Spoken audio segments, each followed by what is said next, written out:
The World Trade Center, tower number 1, is on fire. The whole outside of the building, there was just a huge explosion. Tower 2 has had a major explosion and what appears to be a complete collapse surrounding the entire area. There's been a major collapse in the tower. The command center out here, everybody has... There was a major collapse. The World Trade Center's collapsed. Building 2 has collapsed. The other tower just collapsed. Ready to collapse. Ready to collapse.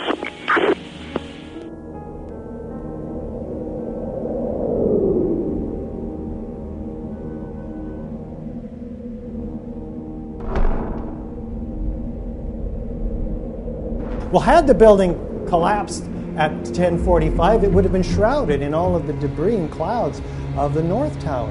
We wouldn't know anything about it. We might not even assume how it came down. We wouldn't have seen it on video. It's a 47-story skyscraper, easily the tallest building in 33 of our states. A football field away from the Twin Towers. It collapsed mysteriously on the afternoon of 9/11 at about 5:20. Most people don't know about it. It wasn't hit by an airplane.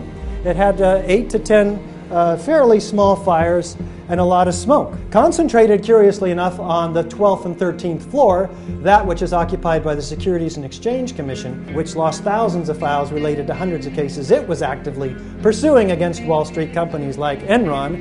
And it's on the opposite side of the building from the Twin Towers that collapsed. So how did that fire get so strong all around the 12th floor? Well, here's Building 7 coming down second by second. You can see the gaining downward momentum. And you can put it on a plot of drop distance versus time. It fits the graph perfectly in the first 2.5 seconds, indicating the structure had to have been removed before the next floor came down. Meaning, the building can't fall at free fall speed and do any other work because all of its gravitational potential has been converted into kinetic energy. It can't crush 40,000 tons of steel on its way down without slowing down. It did not slow down. It dropped as fast as a rock dropped off the top of the building. I remember getting a call from the fire department commander telling me that they were not sure they were going to be able to contain the fire. I said, we've had such terrible loss of life. Maybe the smartest thing to do is pull it. And they made that decision to pull, and then we watched the building collapse.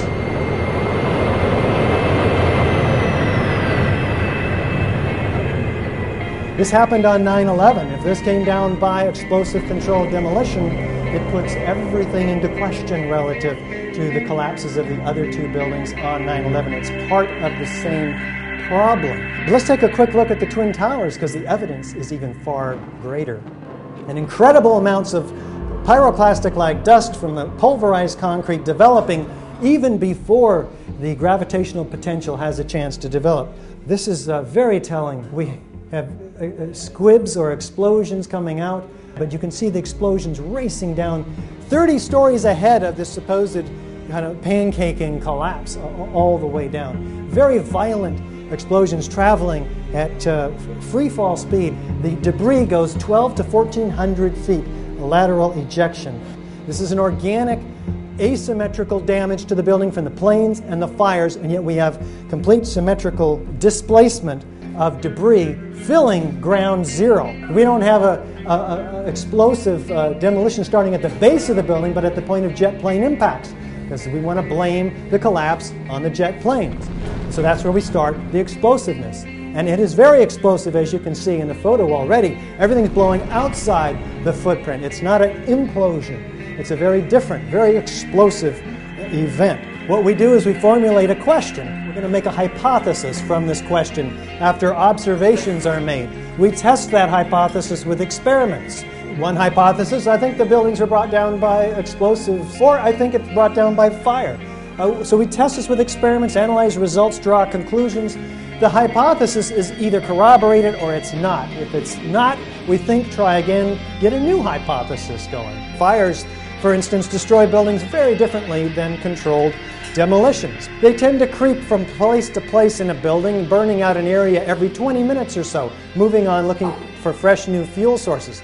So when a building does come down by fire, and you'll note that never in history has a steel frame high-rise ever come down by fire, even though we have 100 examples, many of which are very hot, longer lasting, and much larger than the fires in the 3 buildings we're going to be looking at today. But say a wood frame building, for instance, if it does collapse, it'll fall asymmetrically. It'll fall over, not go down through the path of greatest resistance, but it'll be a natural organic process with slow, gradual deformations. That's what we look for and see in fires. Why is that a problem? Because the fires are only 1,400 degrees and steel doesn't even begin to melt until 3,000 degrees. We're missing 1,000 degrees of heat energy in the official story. What could have created all of that heat, all of that molten metal? We're going to be looking at thermite as a suspect, which creates temperatures of 4,500 degrees and whose byproduct is not molten steel, but molten iron. These buildings fell over in earthquakes. Their structural systems tend to hang together. You see what was a building down at the bottom. It doesn't decompose or dismember into its individual structural elements. The concrete is not pulverized to dust. Remember, buildings that collapse don't disintegrate into their core elements. Watch as you see this amazing quantity of heat propelling it in this cauliflower-like formation, typical of a volcano almost. You and I have a problem because the implications of this are staggering. If these buildings were brought down by explosive controlled demolition, then how, who, why?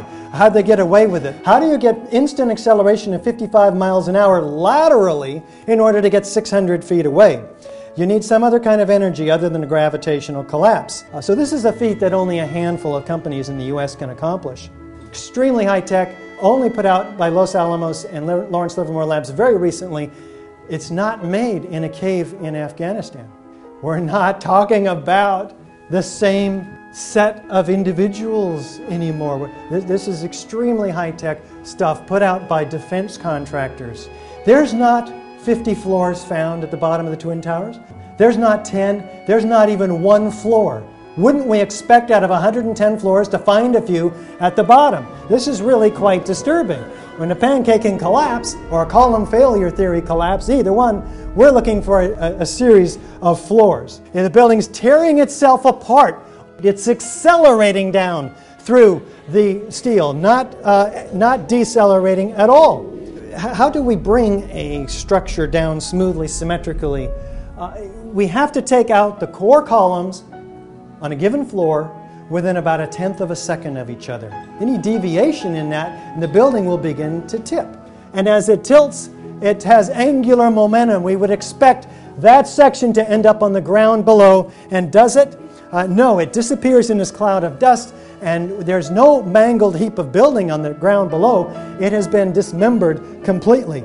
And what's going on? We have 22 degrees here.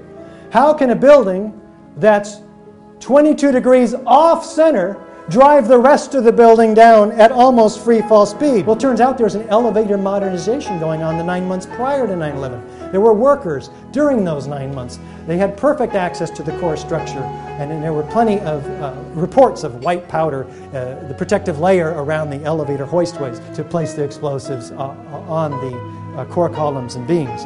The evidence will assist us in the disbelief process, because the disbelief carries us to, well, they couldn't have gotten away with it. Our government wouldn't have done this to us.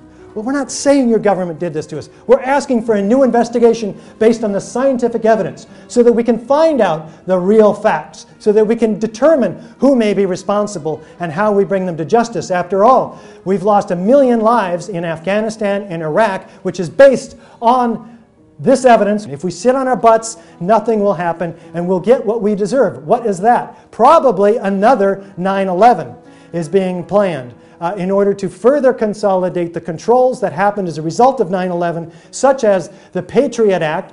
The invasion plans for Afghanistan were signed by President Bush on September 10th, the day before 9/11, as documented by Newsweek. And we have the Military Commissions Act, the Homegrown Terrorism Act, all of which are designed to destroy our freedoms, and in the name of what? Safeguarding us from terrorists? Who are the terrorists? We've got some serious questions we're asking here.